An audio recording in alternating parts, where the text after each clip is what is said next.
So this is the DJI Action 2, and today I'm going to be giving it a full and honest review and kind of comparing it to the competition and seeing if it stands.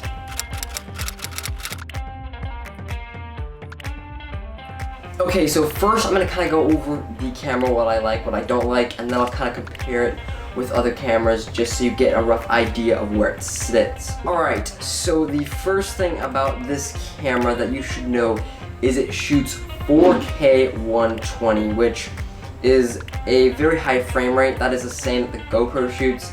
The GoPro also shoots 5K at 60, but 4K 120 is plenty, and this camera is amazing for those slow-mo shots. Okay, so jumping over to the photo side now of this, it shoots 12 megapixels, which is okay. Here's a couple pictures I was able to get with this, and they don't look bad. I've been able to get just as good with the GoPro, but yeah, this is really good. Now that I've gone over some of the specs of this camera, now I'll tell you my personal opinion of it, which at first was not that good. One thing that has been coming out recently was the DJI Action 2, and that camera I do not like for one reason, and that is that it does not have a removable lens cap. So yeah, back then I wasn't so into this camera, and the reason I got it actually is because I got it on a super good sale. But I got it for a very good price, and now that I've had it, it's kind of changed my opinion about it a little bit. So yeah, I'll tell you why, and jumping right in, it is so incredibly small compared to this GoPro. It just, I mean, it's uncomparable. This is way smaller, and it still shoots 4K 120. So this is pretty good for this size. I was not expecting it to be this size. And then flipping the camera around, you've got that incredible screen, which is smaller than the GoPro, but it works way better. It's more touch responsive, and it's like edge to edge instead of having a bezel the size of a MacBook from 2008. I mean, it's just insane. And with this size, it also packs a bigger sensor than the GoPro, which that's kind of disappointing. Now, it's not that much bigger, but it's a good 20% bigger than the GoPro. So that's a pretty good step up, and it kind of shows for it in the image quality from what I've seen. So now moving on to kind of the main downside of this camera, and that is the whole module system. Number one, starting off, is that this camera is only waterproof like this, not with the module. Now this camera works completely by itself. It's got an internal battery, internal storage, all that. It works completely by itself. The only thing it does not have is a charging port.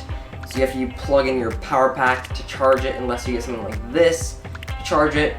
Problem is, this is not waterproof either, so that's kind of a problem for some people. And I would say just get one of these, but then again, you're not waterproof with it. Also, when you add the power module, the camera becomes kind of big and kind of tall. It's kind of a little bit more of an awkward shape than the GoPro, so that's just something that's a little bit of a problem, but again, not a big problem. Okay, so now that I've kind of gone over my opinion, my pros, my cons, now we'll get to where this sits with other cameras.